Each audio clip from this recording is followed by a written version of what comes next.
Hello and welcome to People and Profit. I'm Charles Pellegrin, and this week we've got a special edition of our show.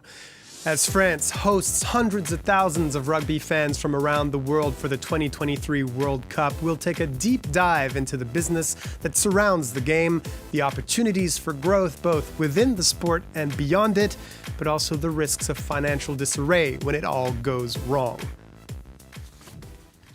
Well, 2.5 million people flocking to stadiums all across France, hundreds of millions more watching the tournament on TV in over 200 countries, and an 11% increase in the number of people who practice the sport globally this year. The demand for rugby is here and it's growing, and one country is currently reaping the benefits, the host of the current World Cup, France. As you can see here, the tournament is expected to bring in 2.4 billion euros for the French economy, a number that's increased steadily every World Cup since 2011, when New Zealand raked in 1.2 billion euros.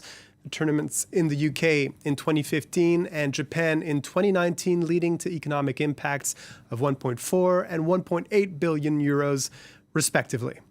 Well, joining us this week are two people who'll be able to shed light on what these numbers mean in real terms and on how exactly a passion for rugby can be converted into financial profit. Herbert Mensah is the president of Rugby Africa as well as an entrepreneur. Thank you for being with us. Thank you. And Christina Philippou is a principal lecturer in accounting, economics, and finance at the University of Portsmouth in the UK, with a particular research interest in sports finance. Thank you for being with us. Thank you. So, Christina, I'd like to start with you. Referring to those numbers of the economic impact, what does that figure of 2.4 billion euros of economic impact actually mean? What kind of benefits does that bring to a host country? Yeah, well, it's the importance of hosting the World Cup is not about prestige, partly it's about the money that comes in.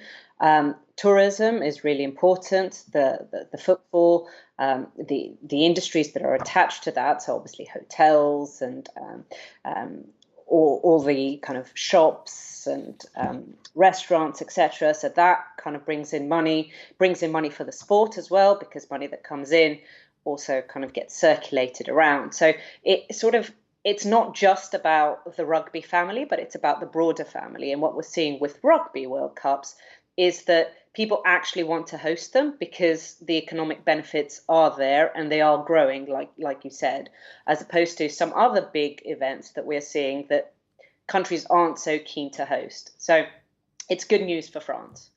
And is this an impact that's limited in time to when the tournament actually happens, or is this something that can have a lasting impact? Yeah, well, some of it is trickled down, right? The more people you get excited about rugby, the more likely these people are to then kind of join in, watch club level rugby, which then, of course, brings more money into the game, go and get involved in grassroots, which again brings money into the game. So it's all about getting that excitement and getting that interest and getting these people hooked, and then kind of following through and making sure that filters down into the rugby family long term. Herbert Mensah, when you were elected president of Rugby Africa at the beginning of the year, the platform you ran on was, and I'm paraphrasing here to an extent, was that rugby in your region shouldn't be viewed as some sort of charity case that needs help to be developed, but it should be seen differently as a business opportunity. What does Africa represent in terms of business for the world of rugby? Well, I think that is quite critical. I think that we are trying to get the world and the governing body and the others to have a shift in mindset. If it's all about numbers, and we are now dealing on a continent with 1.3 billion people, surely it is ultimately that is the future rather than looking elsewhere. And we are therefore looking and saying, how do we get the greater world to understand that don't look at us as a charity, but actually look at us as the growing market, as the future. The technology that is based around the transmission of sports and the watching of it, if you look at our continent in terms of the youthfulness of it, I forget the figure, by 2021, whenever it may be, that Africa might have 40% out of the global wealth youth market, the future employment market. So it is worth investing in us in order to grow yourself. We do understand that rugby is competing with other sports in terms of money spent and how do you develop and how do you get a bigger market and therefore get more money for yourselves. But there's the tendency sometimes to forget that Africa is where it's at. Is there a future in which you see a country in Africa, apart from South Africa, that would be able to host the World Cup? And if so, do you have a time frame in mind, and what do you expect that to look like? Well, I think so. I mean, people shouldn't forget that we are the world champions, and South Africa is part of Africa. It's interesting that the World Youth Games, for Olympics, the Junior Olympics, are being hosted in Senegal next year. We have, I think, the international cycling competition, and I may have the organization wrong, is hosting its World Championships next one in Rwanda. Africa has more than the capacity. I think if the kind of stereotypical view of Africa is put to one side, you'll be able to travel and see from countries from Morocco to countries in Southern Africa. We've got Senegal for the Olympics, Junior Olympics. East Africa, I just came from Kenya, where the World Rugby was staging the World Under-20 Trophy Tournament. If we take the stigma out, Africa is more than capable, from east to west and north to south, to hosting major tournaments. It's not just in South Africa. There's this sense of growth and expansion of the game worldwide, but the picture can be a bit different on a national level. I'm going to turn back to Christina for this one.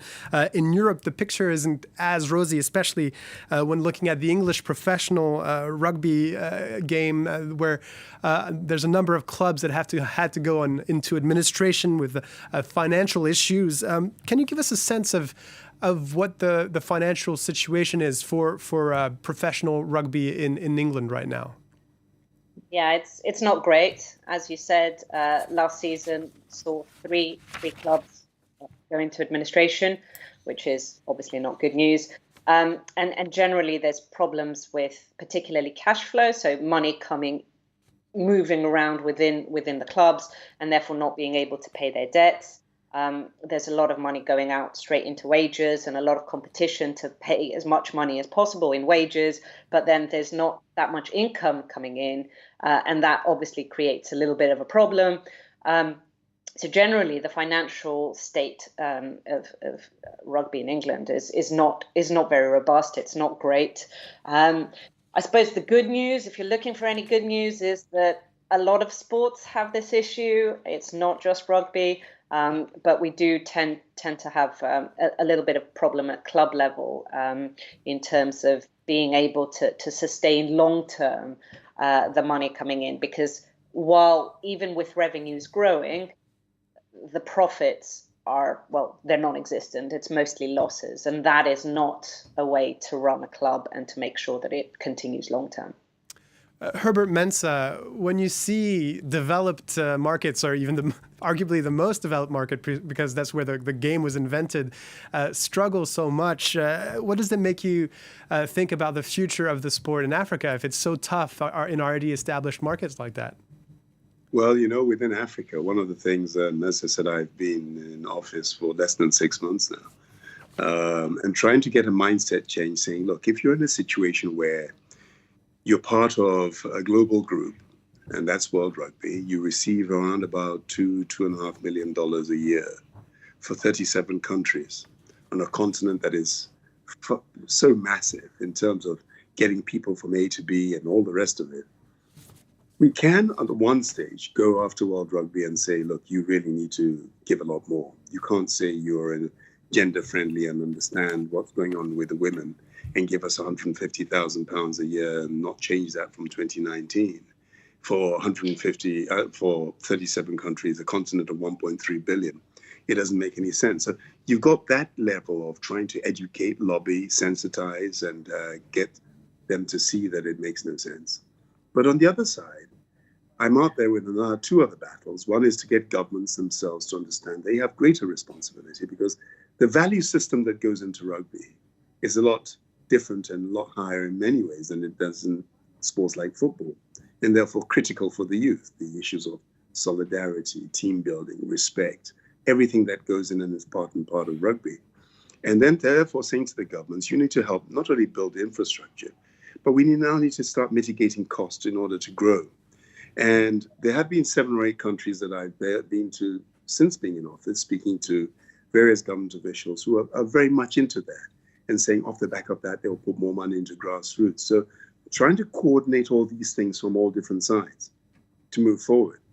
We don't run the global group, and we certainly don't run the RFU. But I think that if we sit down and say, this is who we are, and it's always been like this, then you drown. The fact is that the global bodies, whether it's NBA, American football, basketball, have turned up the notch in terms of how they position themselves in society, how they position themselves as an alternative to football, because that's quite often what it is. And I suspect that in the bigger markets, if they don't do the same in terms of how they position rugby, then you will have other great clubs. It won't just be Wasps and London Irish and others who, it saddens me because I grew up playing rugby in the UK and down at Sudbury, watching Wasps as an extraordinary team, and the names that have been associated with now go under the hammer is simply terrible. Christina, I'll give you the finishing word here. There's been so much talk of promoting the sport as a way to boost the revenue, whether it's ticket sales, whether it's getting sponsorships, or whether it's getting broadcasting rights. What's the best way to promote the sport, in your opinion? Well, it depends. It depends on the market, right? And this is kind of part of what we've been hearing here. Is it's a very different market if you're trying to promote it in England, where you're effectively a lesser sport and a kind of saturated market for sport, versus if you're trying to promote it in somewhere like Africa, where you're seeing a kind of a growth in wealth, in interest, in leisure activities, and that's got a long way to go in terms of money coming in and what you can get from there. So sponsorship is obviously really important, and that's kind of global. That doesn't matter where you are. Broadcasting is very, very important as well. And that's where, you have seen some issues, particularly in England, for example, when you're trying to compete against other sports that are far more watched in the market, and therefore it's hard to get those kind of funds in, versus, which is why, for example, in France, the top 14 have almost double the broadcasting revenue than Premiership Rugby have in England, right? So it's about targeting the market and getting the funds in for the right kind of market. But there is sponsorship and broadcasting are very, very key, as well as the obvious, ticket sales on the day. But broadcasting and sponsorship is where we're seeing a lot of, not just rugby, but generally where sport is getting a lot of its income from. And that's the sort of target. Christina Philippou, you are the principal lecturer in accounting, economics, and finance at the University of Portsmouth with a special research on sports finance. Herbert Mensah, you are the president of Rugby Africa. Thank you both for being with us on People and Profit this week. We'll have to leave it at that, unfortunately, for now. But if you want to watch some of our other shows, please visit France24.com. And if you have any questions or comments, feel free to reach out to us on our various social media channels. In the meantime, thank you for watching and stay tuned to France 24.